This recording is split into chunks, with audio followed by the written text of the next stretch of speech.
have 100, 1,000 ATMs. There are 1,000 keys stored there. There might be other types of keys. Now, what can we do? We just take one test pattern, whatever it is, one quantity that we know. We encrypt it under all the different HSM keys, and we note the results. Does that help us find the key? No, not yet. But then we start brute forcing. We take a quantity that we suspect might be a key, and we encrypt that same known quantity. And then we make a lookup. Does that really speed up the process? It does, because the expensive transaction in terms of time is the encryption, not the comparison, especially if you hash the keys. So for each encryption, you don't have one true or false against one key. You have one true or false for each one of the stored keys. So you might speed the brute forcing attack by 100, by 1,000, by 10,000, depending on how many keys are stored inside the HSM. Decimalization attack. We said that the pins are converted from hexadecimal to decimal using a conversion decimalization table. Most of the HSMs, most of the standardized HSMs APIs, allow the decimalization table to be an input to the pin verify transaction. Now, if we manage to alter this table, and it's very easy because we specify it, we give it as an input to the function, then an awful lot of information is leaked, and we will see how. The attack strategy is to repeatedly change one entry in the decimalization table and observe the results. And the results are, in phase one, we identify individual pin digits, and in phase two, we identify the position of those digits in the victim's pin. So this is the normal operation that we saw before. Let's see it with some numbers. So we start with the PAN, which is at the top, and the encryption key, and we get out a ciphertext, which is E481. Well, E stands for 4, 4 stands for 4, 8 stands for 8, and 1 stands for 1. So the digit after digit replacement, this is the output, 4481. We take also the offset, 2118. Well, if we do modulo 10 addition, this is the pin, and whatever comes in from the ATM, we decrypt it, we check whether they are the same, and we come up with a yes or no. Now, the encrypted pin block must be known to the attacker. How can it be known to the attacker? They can either sniff the network, or they can compromise switches, of which we're going to discuss more later.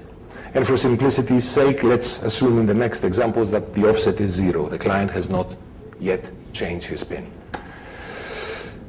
So the normal flow, we start with the PAN at the top and the encryption key. This gets decrypted, digit replacement. Now this time the pin is 4481 because the offset was 0. This gets encrypted, and we get a yes. Now, what do? We go here, and we submit a different decimalization table. A table that the hexadecimal digit of 0 gets suddenly replaced, rather than with 0, this time with 1. So, if you follow this, you will see that because there is no 1, no 0 in our hexadecimal string, E481 contains no 0. The result of the digit replacement is 4481, which is exactly the same. So it says, yes, it will go through. Conclusion, the pin does not contain a 0. Now, what happens if we go and we change hexadecimal digit 1 to correspond to a 0? Now, this time, E481 gets replaced to 4480. Now, if we add all these zeros to this, we get 4480. The trial, this is the trial pin, 4481. They're not the same. So what do we get out as a result?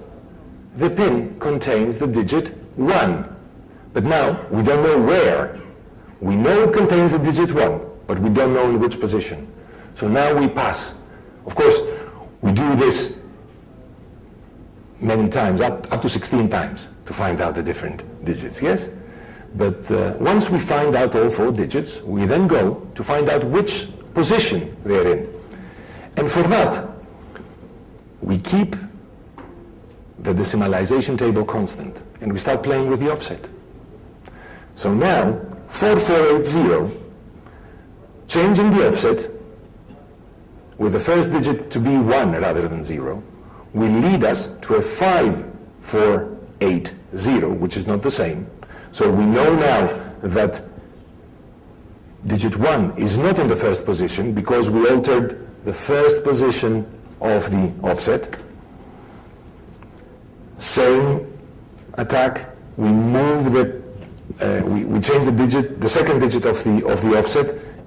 Digit 1 is not the pin's second digit.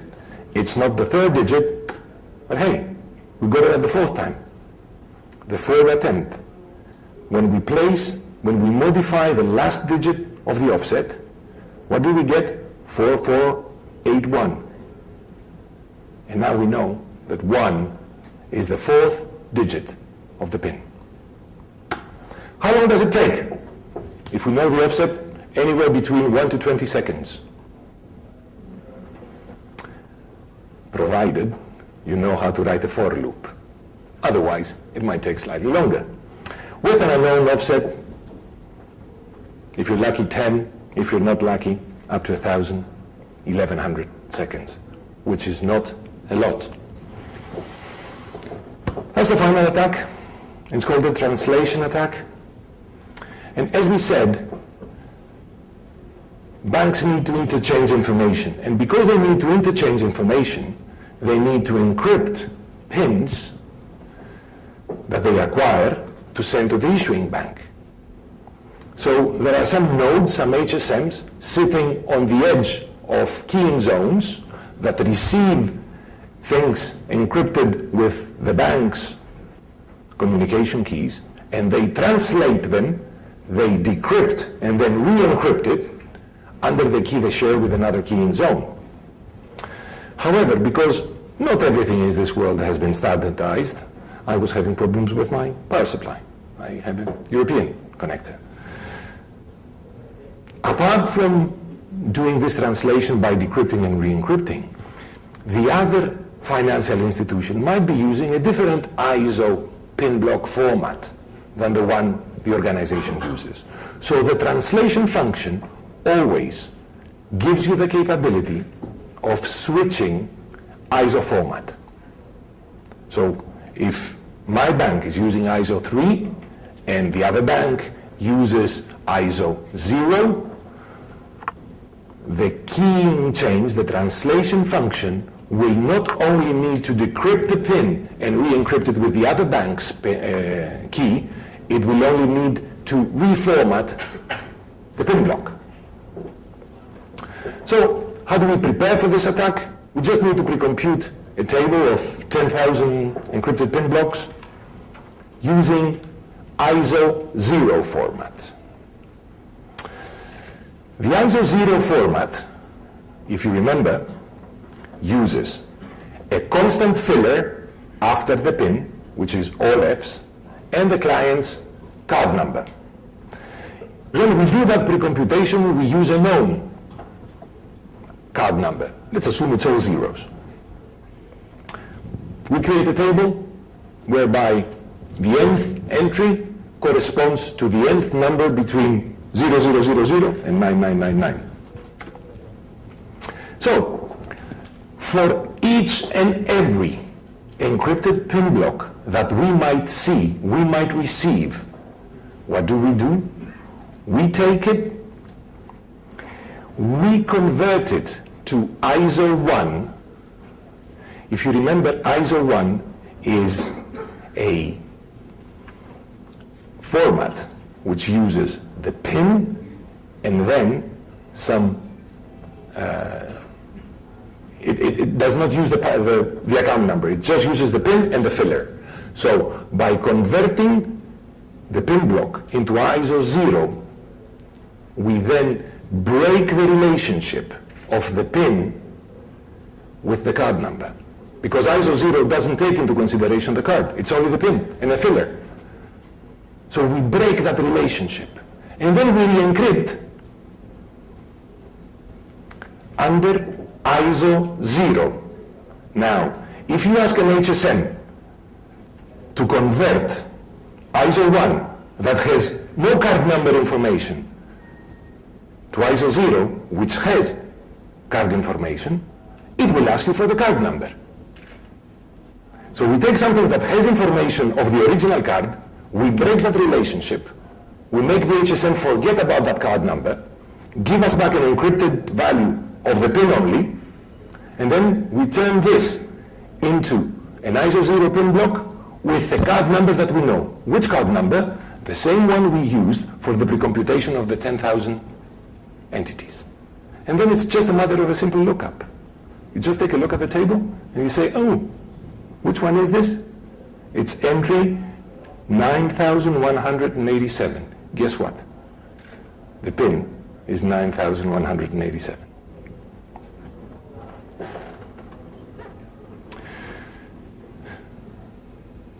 This is a rhetorical question.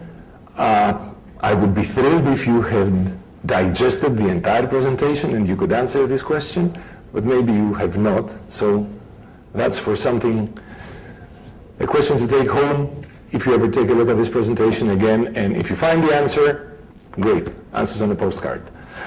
What happens if we combine the translation attack with the XO to null attack, especially XO to null attack in a keying zone, in a place where we translate pins? Conventional IT attacks. We saw the pin attacks. Now let's see what can happen inside a bank's network. ATMs have moved from being special purpose black box machines to still special purpose Windows machines. This was brought on by the need for new services, for processing speed, for system integration, for reduction of cost and ownership, and it has led, of course, to the adoption of many mainstream technologies like TCP, IP, and Windows. Before it used to be X25. This has managed to change dramatically the threat model. Few things that can go wrong. You don't want to see this at your bank's ATM, would you? Would you want to see this on top of an ATM? I don't think so. These are pictures taken by my colleagues at ATMs that were thinking of putting their card in this, and no, that's not a good idea. I'll go somewhere else. So traditionally, a TCP IP ATM network more or less looks like this. You've got here the central location, the bank's data center, with the host, usually HP non-stops with some HSM attached to them. Then the various networks. Here you've got the branch, here you've got the ATM, which surprisingly enough connects back home through the branch router. So ATM traffic is actually goes through the branch router. It's not a dedicated device.